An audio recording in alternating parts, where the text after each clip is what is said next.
What's up, everybody, and welcome back to another replay analysis. Today we're going to be going over another Storm Spirit. It's going to be Soudny. I am hopefully pronouncing that right, and he is a 3k Storm that has fallen from about 3.8k, unfortunately, so a little bit of lost MMR there. He's wondering what he's done wrong, stuff like that, so we're going to hopefully try and help him out. And he did send me 2 replays, both of which by the time I got to them expired, so hopefully this one's good enough for him. But we'll kind of go over maybe why he's been losing a little bit of MMR and what's going on. And the first thing I do want to point out, there's a couple things. So right off the bat, it's great that you are getting out to this position as fast as possible. It honestly is. A lot of people take super long to buy their items. However, the itemization is certainly a bit off in my opinion. I think if you look at who's on the enemy team, it's kind of tough to distinguish who you're going to be mid against. My best bet would obviously be the Shadow Fiend. It could potentially be the Drow Ranger as well. But no matter who it is, I think the best build here is going to be the Null Talisman Tango into a bottle after that. Mainly because the Null Talisman is going to give you some nice stats, some nice damage. Either if you're against a Drow, you're going to probably need a little bit of help contesting since you only have like 1 more base damage. And I think your range is a lot different. Yeah, yours is 50 to 60. And what is Drow's? 49 to 60. Actually, so very similar. So that little boost would sincerely help you out with last hitting. So I think Null Tangos would have been great against her. And against the Shadow Fiend, it just ensures that you can really dominate the lane, right? Like, he's got 40 base damage. He's going to go for a raise build because he's already just conceded the fact that it's going to be hard enough trying to last hit against you. So that's already great, but I just think that pretty well would have been the better option. If you are going to go for a bottle rush, though, you have to really, truly do a bottle rush, I think. And you have to look for something like 2 branches and a tango, and just really try to get a bottle out as quickly as possible. Realistically, though, in this case, I think the Null Talisman really would have been the best. You have to really try and hold a Shadow Fiend down as much as you can in the early game, because realistically, he's going to get absolutely so much if he just gets like a few levels, and he's going to get the bounty rune, and he's got 2 tangos, so he's going to have a really early bottle, which means it's going to be hard. You get a nice block so you can really deny out. I'm surprised he went for a raise but doesn't even use it. But yeah, so he actually gets a couple last hits, but he doesn't get his first soul until now. Should not be spectating him. I should be paying attention to you, though. And you've almost got your bottle as well. And there you go, still just going for some last hitting. You're not doing too bad. Right there, you probably, just a little minor thing there is that you could have ran back and just started blocking the creep waves like as soon as possible, because it's already favoring the Shadow Fiend. So you know your creeps are going to push it again. Like, you start there, you try for it. But realistically, you've got like 10 seconds easily to block those creeps, right? To start running back there and blocking those creeps, and then you'll still have a more favorable position. And the Shadow Fiend's probably pretty salty because his creep wave's like a little bit behind, stuff like that. But you know, it's not that big of a deal. You're last hitting fairly well, controlling the lane fairly well. You've got your bottle now, looking like you want to grab the top rune. That's not a bad idea, I guess. You are going to get an invis rune, and you're going to be moving over towards your first Null Talisman here. You know Shadow Fiend's got the bounty. You don't have to be all that afraid of a gank or anything like that. He's doing pretty well in terms of souls. I think a big thing as well when you're laning against a Shadow Fiend is clicking on him and keeping an eye on his souls as well as his base damage. He's got a Drow, so he's got soul damage and a bonus 5 damage from Precision Aura, which will start to increase pretty quickly as she gets like a Wraith Band and stuff like that. So just being aware of where his damage is at and how you compare to that, because he's hitting for like 90 damage now, and that's pretty huge, honestly. So you've got to start considering like, oh geez, he's really got some pretty ridiculous base damage. Like, it's gonna be hard to last hit against him. Maybe I should start just pushing out the lane and make him have to last hit against the tower. So, you know, that's probably like gonna be the hardest thing for him. And, you know, something like that, as well as you push the lane out really hard, and then you move over to your jungle and start to farm it. Like, Radiant mid is a ridiculously strong mid, because it's fairly hard to gank, and you've got that very close creep camp compared to the Dire mid, right? Like, Dire mid has to walk so far to get to a creep camp, and it is a large camp, but it's still very far. So you pushing out this lane is a lot better. It looks like you're gonna go for a gank here. That guy gets a haste. Shadow Fiend getting super aggressive now, but he's still got a haste, so he's not gonna die. And this is just super blah, blah, blah. This is just super weird. I have no idea where the Shadow Fiend's going, but you should just let him be wherever he is and continue to farm, because yeah, it doesn't matter what's going on anymore. So you're farming, looking to get this bot rune. Gonna do that. Probably could have stacked there before you left. If we take a look, that's just a minor efficiency thing that's really going to help propel you, right? So if you would have just like, okay, let's see here. So you start running, yeah, if you would have just waited here, like maybe you're trying to race the Shadow Fiend for it, but realistically, if you stack this and the Shadow Fiend goes to get it, he's going to miss quite a bit of farm there, so he's probably not going to go for it. And even if he does, you just bottle crow. There's nothing wrong with bottle crowing. It's ridiculously good to bottle crow, and I think not enough people do it. So you stack the camp, and you get a little bit more, right? Like you pull it at 55, or you had the time to even go and pull this one. You probably could have pulled the large camp down here, and then just walked over here and grabbed the rune. But just a little efficiency thing. You would have, because you're going to miss these creeps no matter what, right? So you kind of have to think of, all right, now how can I make up for that? Because it's going to push under tower. This creep wave's not going to be here for a bit. You'd probably miss like 1, maybe 2 creeps in order to stack a large camp, which is pretty worth it in my opinion. And if you're kind of really hitting your timing, you don't even miss creeps, right? Because you do it pretty early and whatever. So, you know, it could have been a lot worse. Could have been a little bit better. But you're not doing too poorly now. Looks like you're moving in towards your treads here. And 6-minute rune, nice regen, probably the favorite rune of any Storm Spirit ever. And you're going to be just pressuring this. It looks like you want to try to find a gank on the Shadow Fiend. He's moving bot lane, so this could be a really nice team fight for you guys if you can find the Shadow Fiend. You're picking him out, and look at that. Okay, that could have been a lot worse. Could have been a lot better. So, I don't know if there was just some miscommunication there. You pop the regen. This should be a huge play. Sumail Storm Spirit. No, you're going to get 1 kill. Yes, another one. You can get the axe. You can get the axe.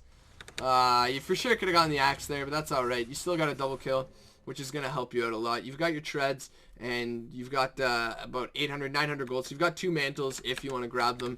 And that'll help with just your general base damage dilemma that you've got up against the Shadow Fiend there. You can kind of choose between 2 mantles or 2 Sage's Masks. Sage's Masks will help you farm out things like the jungle a lot more since you'll be spamming it out. You're going for a gank bottom. And this is what I kind of see as like something that just happens to a lot of Storm Spirits, is that they go to build an Orchid, but you start fighting pre-Orchid, right? And it's like if you want to hit an Orchid, you want to hit the timing as best as possible. And you're not really going to do that by going around and fighting, right? Like there's really no reason. You're going to get this kill. That's pretty huge, actually. He's not really paying attention, so bring more. Yeah, that's the good old salty reaction when you die. But you should really just be trying to get this Orchid, right? You should be pressuring this out. You should be just blowing up this creep wave and then leaving, going back to the jungle, getting a jungle camp, and that's super important. So you could probably utilize your jungle a little bit more effectively, but you have to consider, like, when is this Orchid going to hit its timing, right? And you have to hopefully get it by, like, 15, 16 minutes around, like, the 3K level. That'll probably be pretty good, I guess. So you kind of want it around the 15, 16 minute, and after that, you really want to pressure with it. But if you go for joining fights like that, it's not really going to give you that much. You got another kill, but the SF actually got a double kill from his ultimate, so he's pretty mad right now, just saying, you know, trashes, whatever, yada, yada, yada. And you're farming again, so it's not too bad. Whoa, does that guy have a blink? Is that what happened there? Because if he did, it's not really your fault. Yeah, he does. Alright, there's honestly nothing you can do against that. Like, if this axe is good, which he probably is, he probably just bought that blink. Where is the axe? Yeah, so he buys the blink. Oops. He buys the blink and there's... Oh, actually, you know what? Okay, so that's a little bit of a map awareness thing. At least one of you on your team should have checked this axe. If you see that blink, you know you have to play very careful from this point on because, you know, a blink call is going to be enough to kill you, right? So you see that blink and you see him walking mid and he doesn't even TP in. No, it's the Shadow Fiend that TP's in. So that was a pretty huge bit of map awareness that really could have helped you out there, right? Like, you move your map to go for the zip. Or no, actually the axe does, or was that you? I think that was you. Yeah, so you move the map to go for the zip there. And that's nice and all, but you kind of have to be a little bit paying more attention. Like, you've got the wards up, right? So you really do need to use them. Try to work on the map awareness and stuff, but you're still doing all right. You could still hit a pretty good timing with the Orchid. It would have been super early if you hadn't joined a couple of these fights, but it looks like you're going to get a nice kill there. And maybe another one. No! Bottle? No, it's not going to be enough. All right, so... Wow, this storm is really salty. This is brutal. So, you know, another fight there, you get a bit aggressive. You probably should have recognized that, yes, maybe you have enough damage to kill that Necro, but he's got ulti and you're under tower with no mana. So, you know, stuff like that. Just to be a little bit more careful of. You're going to TP mid here, and this is another issue, right? So, the Void's going to go in Chrono, and really, you've got 4 heroes here. Like, these guys are dead, right? Like, there's really nothing else that you need to do to secure that these guys are dead. The Void should be hitting the axe right now, because, like, this guy's dead for sure. But I guess it's not that big of a deal. You pull this guy out, but it doesn't matter. And, yeah, if the Void hits the axe there, like, he probably dies. But, so you TP here, and this is actually a pretty big loss, right? Like, we'll wait till the fight's over completely, which it is now. That guy had a kill streak. I didn't even notice. So, take a look at the fight recap. You only get 184 gold there, and you spend 100 of it TPing in, right? I think you TP'd in. I'm going to go back again, because your TPs are off cooldown, and you have 2, so I'm not actually 100% certain if you TP'd in or not. No, okay, you walked in. So, it's not that bad. You walked up there, but still, you only get 184 gold. If you're down here, you're getting a lot more than 184 gold, right? You're getting these creeps, you're getting your jungle camp, and then you're gonna go over to this creep wave next. So that's probably like 400-ish, 500 maybe gold that you're kind of missing out on because you decide to join this fight middle. And again, you shouldn't be fighting while you're waiting for your Orchid. You really shouldn't. There's not really a reason that you need to. You really just need to get that Orchid early on. You should have recognized that, oh my god, there's already 4 heroes here. Like, I really don't add anything to this because, like, he's already dead. And they're both already dead, and this axe is dead. And now you should just go on to farm somewhere. You've got 2 TPs. 1 should be spent going to farm. And it looks like you're going into the jungle, I think. You probably should have gone top. Okay, you're getting a rune, I guess. It's not that bad. Going back mid, gonna farm that up. Right now, you should move into your jungle. Gonna get that kill. I guess that's not that bad. How much gold do you get from that? Again, only 150. Would have... Yeah, no, you know what? That's pretty worth, I guess. You probably should have stayed for that wave and then gone for the rune. You're going bot to fight again. Not going to be able to get the kill. Now you've got to be very careful. You've got a regen rune if you want to use it. There's just shit going down everywhere. This game is absolute nonsense. You're going to get global. You're going to die. So again, if you're doing something safe like staying mid instead of coming bot lane, staying mid for that farm, you could probably still be here farming out. Like, your team might be pinging you out. Probably not, because the Void's the only one that dies and really it's just a gank. But you're getting some farm here. Perhaps you TP top earlier and now you're out here pushing this. But really, you have to work on just getting that Orchid as fast as possible, because now it's 17 minutes. You honestly, if you would have just farmed, you probably could have had it by 14-ish minutes. Like, you honestly could have. Like, you were farming ridiculously fast. You got some nice picks, and I'm not saying don't fight whatsoever, but learning when to fight and when not to fight is very important, because really you don't get, as the, like, let's see net worth here. As the highest net worth on your team, you really aren't going to get that much from a fight. Like, you're really not. The gold's going to go to the rest of your team, right? And that's something you have to consider is like a net worth change in the patch notes that people don't look at, right? They look to see like, oh my god, Fury Swipes isn't a unique attack modifier or whatever. But the fact that you're going to get very little gold from a gank is really important in decision making for carries, right? Like, if they don't need you there, there's no reason why you have to go. So you've got to be a little bit aware of stuff like that. Try to speed it up a lot more now and look for your Orchid timing, because I've really hammered it into your head now at this point that you shouldn't be joining fights, and you've almost got an Orchid at around 20 minutes, which still isn't that bad. Do I really care for an Orchid this game? Not so much. There's not too many good Orchid targets. Like, the SF is probably going to get BKB. He's got Yules anyway. He's got Yules BKB, so you can't Orchid him. The Drow, she's probably going to get a Manta, so you can't Orchid her.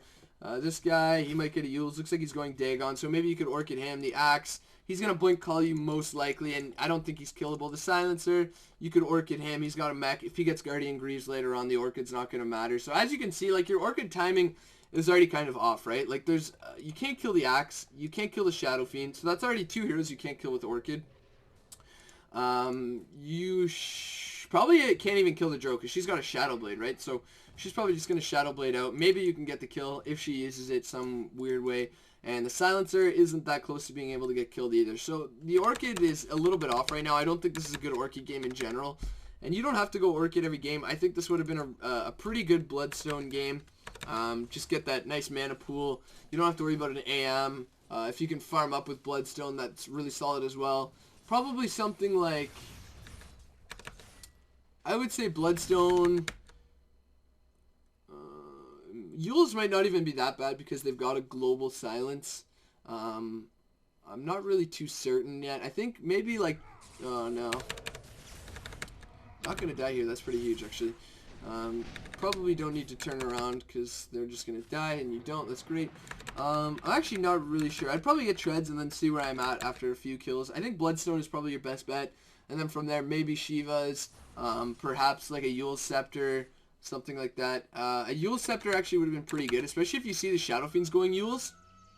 I believe you have enough time to just hammer Yules. After he Yules you, you should be able to Yules yourself as well. Like, just hammer it, and you'll probably dodge his ulti because, like, he's pretty bad, and he's not going to account for the fact that you're going to Yules yourself. If he's super sick, he'd, like, stop it right before and bait your eggs, or your Yules, and that call was actually ridiculously close. But you're still going, not too bad. Looking for the Bloodstone after the Orchid, but really, like, if you look at the impact this Orchid had, it's really nothing, right? Like, you haven't really used it all that much. It's not going to afford you too much here. You're going to go in, Orchid the Storm, but he's still alive. He's just going to mech afterwards, and unfortunately, we're going to have to look at you, Ball Lightning, for the rest of the game, which isn't really going to be too much longer because the game's actually almost over. Like, at this point, it's a tough game. You had a late Orchid, and it's not really going to help you out here. You're moving into a Bloodstone, but it's going to be late anyways. I think, like, a BKB is not that bad here, but they've got, like, a Silence from Drow. They've got the Global Silence, so I think, like, a Yule Scepter is actually pretty good if you're not going to go BKB.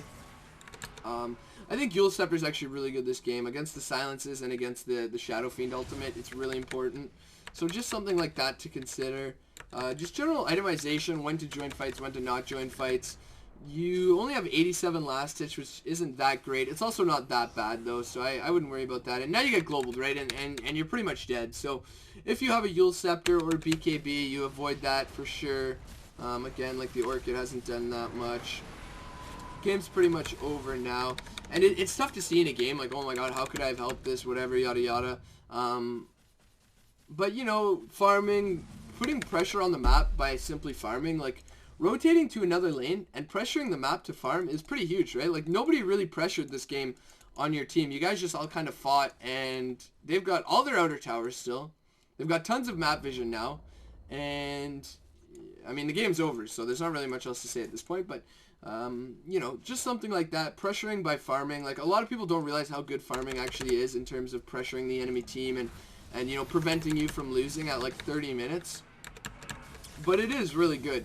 And Storm is pretty good at cutting creep waves because of Static Remnant and stuff like that. You're going to zip in, work it up on the Necro, but it doesn't really matter. The game's already over. You're like all 2 racks down, and the axe is like unkillable by 4 of you. That's pretty disgusting. So, not really much else to go through. The Shadow Fiend's just going to do Shadow Fiend things. Still working on the Bloodstone, but it's going to be pretty difficult to get. Honestly, like, it's 34 minutes. You're going to get it now because they're throwing away a lot of kills, but game's over, and there's really not too much else to say, right? So, a big thing is itemization.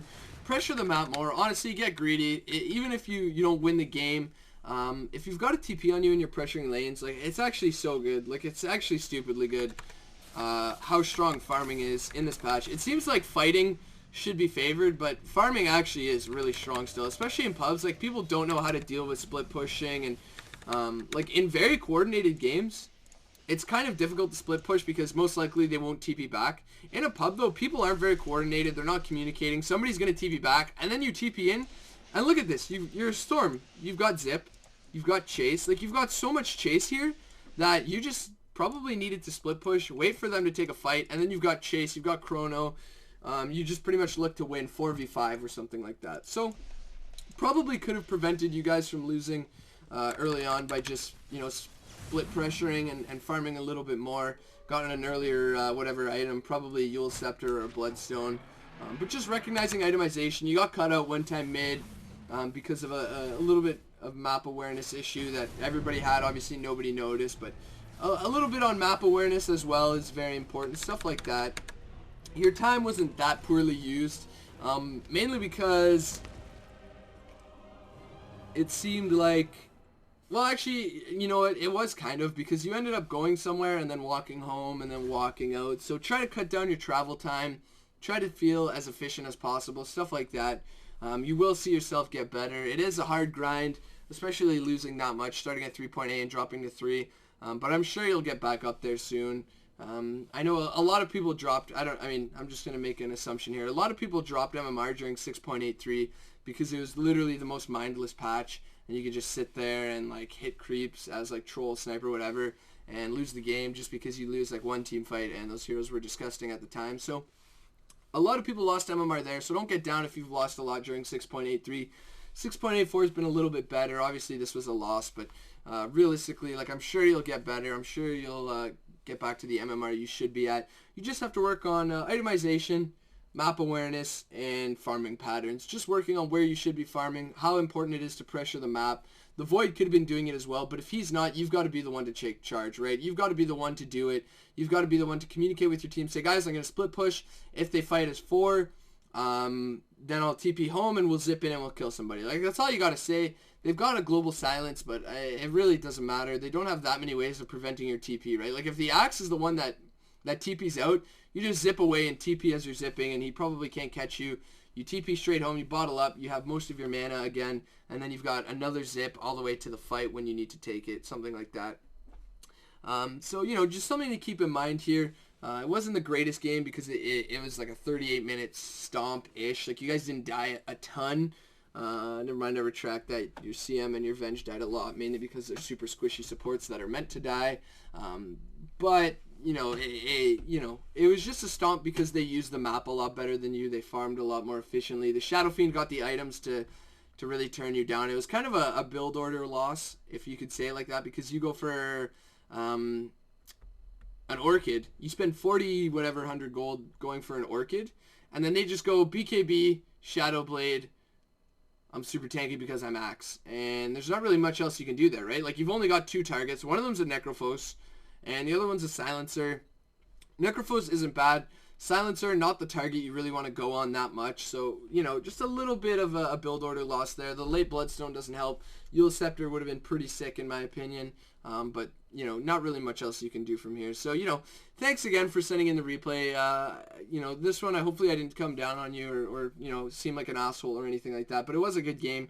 You did play pretty well. 9-6. Like, you didn't go negative, so you shouldn't really feel bad about this game or any game you play, really.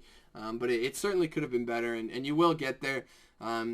Watch your replays. Like, what I actually hope to achieve from replay analysis is that people realize how important watching a replay is. If you truly want to get better, whether or not you want to go pro or you just want to get better or you want to make it to 4K or you want to make it to 3.5K, if you've got a goal to get better, honestly, just watch a replay and critique your own play.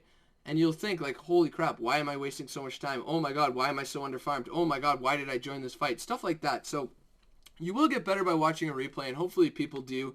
But, you know, I don't mind people watching my replay analysis either, right? I'm sitting here talking all day anyways, so may as well let a few people gain some knowledge out of it. And hopefully you guys do gain some knowledge out of it. And thanks again for sending it in, Soudny. Again, 3K Storm Spirit player, dropped from 3.8. For those of you watching that are taking a look at this game. But it was a good game, and we'll get better. And please take a look at my other replay analysis videos if you're looking at how to get better at another hero. Like, I'm hoping to have hundreds of these so that people just have a catalog of MMRs and roles that they can watch and learn a little bit about, and everybody will get better at this game, and we'll have a happy time, and nobody will be salty, and we'll all live happily ever after, and we'll all be beating each other at TI because we're super sick at this game. But anyways, thanks again, guys, and take care. Hey everyone, thanks for checking out the video. Hope you enjoyed it. Feel free to check out some of my other videos. I have my series From Lane to Lane where I just cast some everyday pubs that you guys send me. I also do some more professional pubs like games from Koikva, Miracle, whoever I can get my hands on from Dodo Buff. I have a learning series as well, so feel free to check that out. There's some more info in the description as well as some videos linked in the annotations at the end here. Thanks a lot.